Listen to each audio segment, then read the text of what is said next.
Yeah. Um, as a person, I think I'm more kinesthetic than 'cause I feel a lot. But as a person that feels a lot and doesn't see as much, Yeah. how how how does how can you get it so that you are able to get like download more information, like not seeing? Yeah, the more you do that, the more it's going to come in for you, and you'll come up with things that you'll recognize. Like, okay, this is legit because I feel this way. You'll have a thought and you'll get goosebumps, or you'll get, That's my you guess. know, yeah, Yeah. yeah. So that's kinesthetic validation for Okay. the information you're getting. Your vision may come in later, it may not, it doesn't matter, because the way that you process information is perfect. And not only as you learn, but also as you're working with spirit. Tell me about your first car. Uh, it was red. Okay, so you're visual. Oh. Do you guys see her eyes look up? You're a visual learner. You aren't even aware of it. Oh. You're a visual learner. So trust the kinesthetic. Okay. The visual's going to come in. Spirit's going to, the more you do it, the more validation you get. There are so many graduates that say, oh, I'm never going to get this. I can't see anything. I can't feel anything. And then they stay with it. They go to the practice groups. They go, oh my God, I can do it all now. Yes, because I, like Dr. Maria said, I feel like the runt. I feel like, wow. Yeah. My mentor, Susan, who studied with Barbara Brennan, the former NASA physicist, and she parlayed energy medicine into understandable English. She doesn't see stuff, she feels it. She'll get a thought in her head, and then she has a feeling, and she knows that that's a correct thought, or that's a thought that's leading her in a direction. So I see body parts.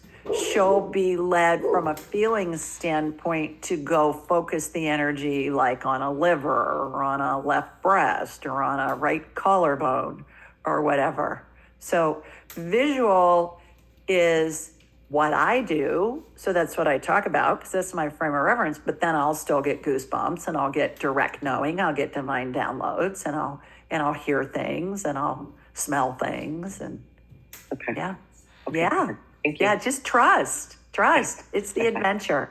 And when you feel like I'm not getting this, this is not happening for me. You're in fear. 2-minute rule. Boom. Get yourself Okay. out of it. And then Go back in. along the same lines is that sometimes my brain, like I'll be somewhere and I'm like 7 steps ahead thinking of something else. I'm like, stop, be in the present. Like I do that not only in this, but like even when I'm at work or when I'm like anything, I'm like, okay, I gotta go buy some broccoli and like, what do you know what I mean? Like my brain goes somewhere else. Yeah. I don't know. I know that's just me, but I don't know how to help myself. That's ADD. That's a superpower. So Okay. you're processing fast. You're looking, you think about it really until ADD could be medicated. It wasn't an issue until we were advanced enough in our education system that we were required to sit in a classroom and listen to somebody drone on with some lecture and memorize stuff and spew it back on a test. It wasn't an issue. Right. But since the beginning of time, if you think about it, when somebody was a caveman or a cave woman and the caveman was going out hunting for dinner, what was he doing? He was multitasking, right? He had ADD. He's watching the sun. He's watching where he's going. He's looking for the prey. He's, watching for poison ivy. He's paying attention to what his hunting party is doing. He's sure that he's got his weapons with him and all of that. So ADD is natural. I believe it's the natural way that we've all morphed into, the generations, how we've come in from however you think creation began. But then when we were forced to sit in a classroom and do that boring stuff to somebody that has a brain that doesn't work that way, I was bored out of my mind in school. I thought, oh my God, which was part of the thing that was so amazing when I was studying this stuff 30 years ago to learn how to do energy healing and all that, I was like, I hated school. Why in the hell am I registering in this class to, that has homework and all this stuff I hate? So there's that. And then when Big Pharma decided that it was a diagnostic code that they could medicate, then, Katie barred the door, because the most profitable entity in the world is a child on medicine that they can keep on medicine for the rest of their lives. Right. Think about the revenue that one person brings in for the rest of their lives. In most instances, they don't need to be on medication. Correct. Yeah. So it's a superpower. Embrace it. How do you get back into the present? This is what I do. I will look at something in the room. Like I'll look at my pen and I'll go, oh, this is interesting how they have this plastic thing. Wonder what the mold looks like. And it's got this white stuff on it. Focus on something that's right there that brings you back into the present. Focus on a piece of fabric. Focus on how the grains in your desk are. Focus on what's on your computer screen. Okay. And that can bring you back in. Okay, great. Thank you. Okay, you bet. Miss Terry. Yes. Hi, Julie. So I wrote myself a note. You referred to your frame of reference or your point of reference, and then you're talking about curiosity now. So the question I've written down here, depending on someone's experience, education, environment, lifestyle, is that person limited on their frame of reference? And if they are, or what do you do regarding the curiosity part? Do you read more? Do you do research more? I mean, are you constantly trying to upload new information so that you have a bigger pool of frame of reference? Great question. I am affectionately known to my husband as an information suck. He knows I have never met anybody who's more curious about more things, like not just this, but architecture and music and whatever, manufacturing. Somebody, I'm in a manufacturing plant. I want to know, how are they doing this? What's their distribution thing? I'm at a football game. I want to know, what's this team's statistics? How many people are in the crowd? What is the music they play? I find that curiosity is where we're led. There's no right or wrong. It's not a hindrance at all. It's you're receiving information based on your frame of reference. Back to the angel example. I was taught angels have big wings. They're 6 or 7 feet tall. They look like the statuary. But somebody in an indigenous tribe may see it as a ball of purple energy. I look at a gargoyle on the side of a building that a stonemason or that a cement mason crafted, and it's an amazing piece of art, but it looks creepy to me because I was taught that gargoyles are creepy because they're in the horror movies and the scary movies.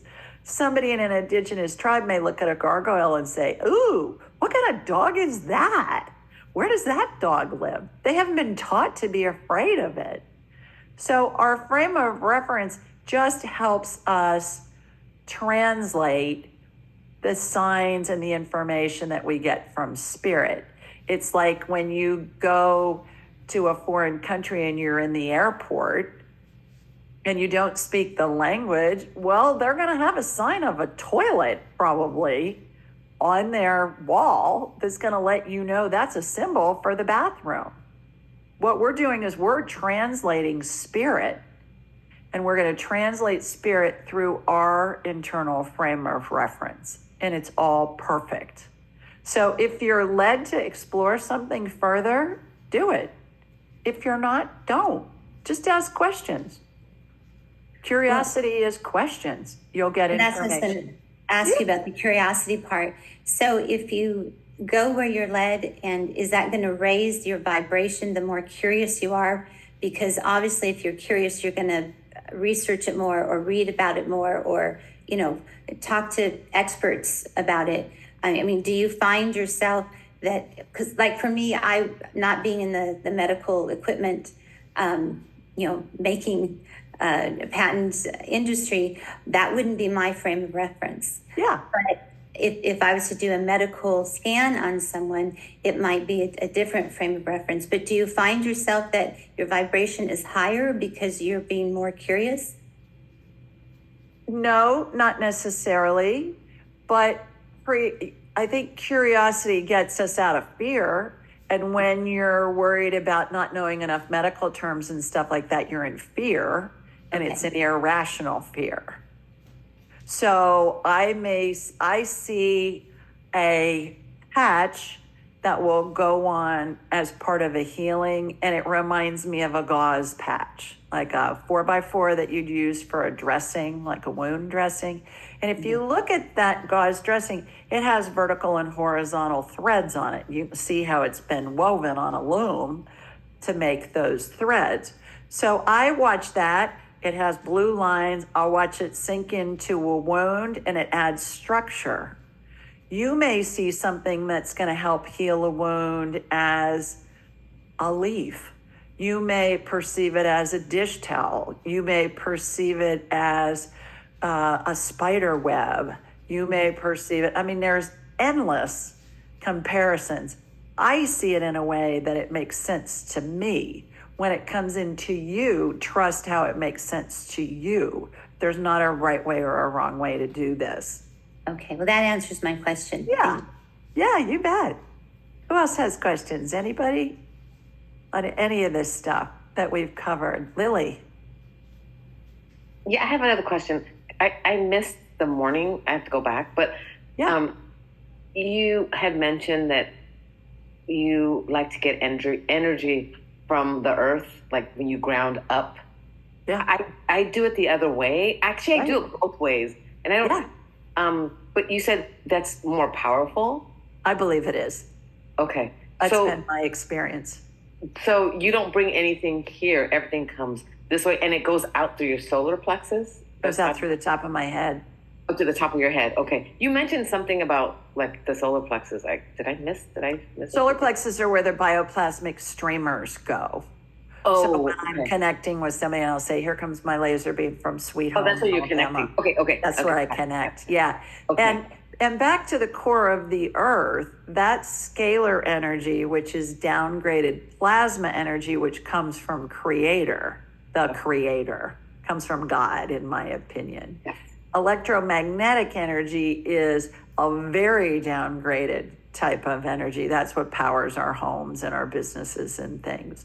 But by using the energy from the core of the earth, Tesla did lots of studies on it, and it's the same vibration as spirit. That's been discovered throughout the research since, the last 150 years or so.